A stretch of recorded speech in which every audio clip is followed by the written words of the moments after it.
Welcome back. In this video, we're going to talk a bit about something advanced. And we haven't covered it much in this course, and we definitely will in the next section. But I want to get started with it so that even though it might be new and confusing at first, by the time we get into the next section, we'll come back and review exactly what we're doing. I want to make this app more realistic. In a real-life app, we wouldn't necessarily have these robots written like I have here in robots.js. I've just created this file, but in real life, well, we're not manually entering users. We would use something like an API. And what that means, well, we want, when this website gets loaded, to make a request somewhere out there in the world of the internet and grab these robots from a server. Well, we can actually do that. We have over here something called JSON placeholder. And you don't need to worry too much about it, but they actually have a really nice URL that we can use. And they return what we need, a name, an ID, and a username. The rest of the information, well, we don't really need it. But as you can see, just by typing in this URL, I get this. So using this, we're going to make our app a little bit more realistic. Let's get started. If I close my CSS files, since we don't need them anymore, and let's close the rest of the tabs as well. Looking at this app component, we see that it is what we call a smart component. Unlike the search box or card list that are just pure functions, as you can see here, app.js actually has state, a piece of data that describes our app. And because they have state, we call them smart components. And smart components tend to have this class syntax. Now, in real life, when we start up this app, this robots would actually be an empty array because there's nothing there. We haven't grabbed the users. So most likely, if I save this, robots wouldn't display until I load the website, and then as soon as the website gets loaded, I ask for the users from somewhere over the internet. Somewhere, hopefully, here. So let's do that. React comes with a few other things inside of components that we can use. And they're called life cycle methods. And it looks something like this. Don't get too overwhelmed. These are just methods that we can use in here that comes with React. And they're called lifecycle hooks because what they do is if we run these, it will automatically trigger when this app gets loaded on the website. Let me explain. We see that we have three sections. We have mounting, updating, and unmounting. The way React works is we do something called mounting. When I click refresh here, the app component, this component right here, gets mounted into the document with the ID of root. If we go back to our index.html file, well, our web page is nothing but a div with an ID of root. When we say we mount a component, we're replacing this and adding our entire app. That's mounting. So mounting is the start of the app. Now when mounting, these are the lifecycle hooks that get hit, and they're in order. So the first thing is it checks, hey, does this component have a constructor? Well, does app have a constructor? Yes. Okay, then run this piece of code. Does it have component will mount? No, it doesn't. Then ignore it. Does it have render? Yes, it has render. Run this. Does it have component did mount? No, it doesn't have component did mount. Ignore it. And it just runs through this every time. It also has something called updating, and that is whenever a component changes. For example, when we had the list, well, every time I type something, the card list component gets re-rendered because we have new information. The function receives new inputs. Same with the input component. So again, within those components, if we wanted to, we can add component will receive props, should component update, so on and so forth. And finally, with unmounting is when a component is removed from a page. For example, if we change to a different page here, the component will unmount. The app component will get deleted from the page. These are called lifecycle hooks because they get run every time a component does something, and it comes with React. So you can just put them into your class component, and they'll automatically get triggered. You don't have to worry about calling them. Let me demonstrate this for you. We want to use component didMount, which gets called after render. This says that, yes, the app component is mounted on the web page and it's rendered. That is, it's displaying something.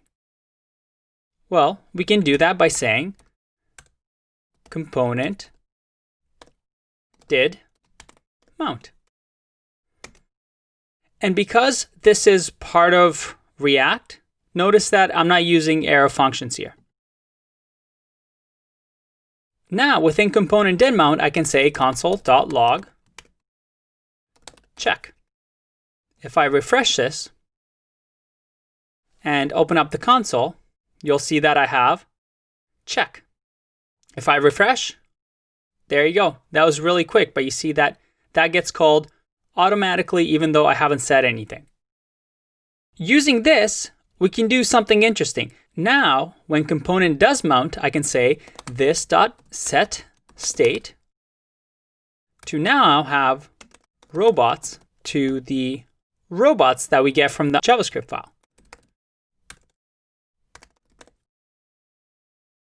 If I do this and save, let's refresh and see what happens. It's really, really fast, but you see that we're getting our robots. I am saying run the constructor with an empty array. Just to show you the order of execution here, if I add a console log and we'll just say 1 here,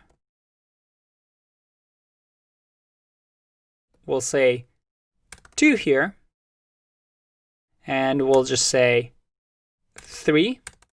If I save this and open up the console, I have 1, 3, 2, 3. Let's just check that. We have 1 that runs first, then 3, which is render, then 2, which is component didMount, and then 3 runs again. Actually, let's change this to actual words so that you see better what is actually happening. All right. If we save and refresh, look at that. We have constructor that runs first, then render, then component didMount, just like this order. But we now also have render. Why did render run again? Well, if you remember, we created the constructor, we ran render, and then we updated the state in component didMount. So because we updated the state, every time the state changes, remember, we go to the lifecycle, it's updating, it runs render again. So because it goes from an empty array to a robots list, render gets rerun. And the virtual DOM notices that there's a difference and repaints our web browser to include the robots.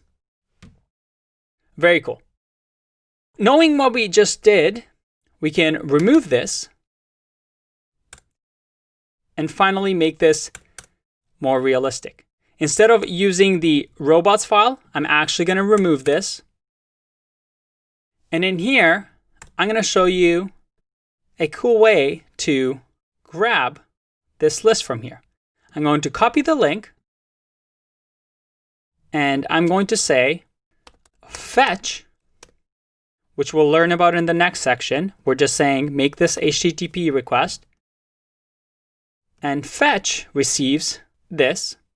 Again, we're just saying go to here, dot then. This is going to receive a response.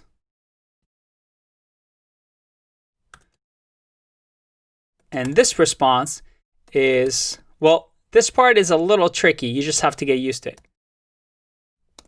.json, we just have to convert the response into, again, something that we'll talk about in the next section. For now, just you can copy and paste this, follow along. We'll come back to this and explain what's happening. And from here, let's add this on a new line so we know exactly what's happening. We'll say .then robots, or we can say users, because in this case we're getting users. And in here we can say this set state robots to equal users. And we have to make sure that we return this. Save. Let's see if that works. Look at that. Let's refresh. And you see that little lag? It is now working. So in here, we can actually make this smaller and reduce it to one line. We should remember how to do that. And we see that we're simply updating state after we fetch. So we fetch whatever the users are. We're getting a response. We're doing some magic here with JSON, which we'll talk about later. And then we're getting the users and updating the users with set state. So if I refresh again, if I don't do this, let's say I just here don't do anything and return an empty object, you see that I don't receive the robots. I only receive the robots after I update with these users. How cool is that? All right, that was a lot, and this probably looks pretty scary. To make you feel a little bit more comfortable, because I'm using fetch and there's nothing attached to it, does this mean that it's part of the window object? Let's check. If I open up the console and I do window.fetch, yeah, look at that. Fetch is a method on the window object. It comes with all browsers now. It is a tool for us to make requests to servers. And as you can see, this is a server that returns for us when we do /users, a list of users that we can use, which is perfect for our app.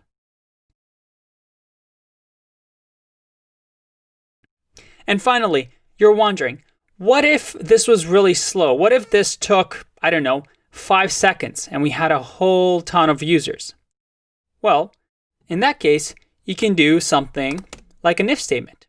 If robots.length is 0, in that case, we can return an h1 that says loading.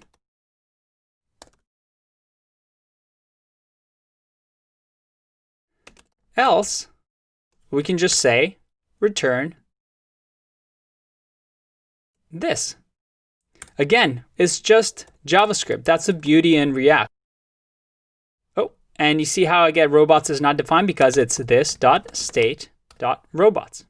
Again, we're referring to the state of the app. And here, if I refresh, let's just say that we're not updating the state, and I'm going to just return an empty object. Well, in that case, I just get loading. Very cool.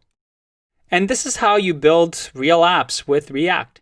You have a loading bar that you can just add here, make requests on component did mount, and interact with components. Very cool. You know what? We have ourselves our app. There's one last thing I'm going to show you with React, and you've learned the basics in React. You can take this now to build any app that you want. So one more thing to go, one more little piece to get our React knowledge completed. I'll see you in the next one. Bye-bye.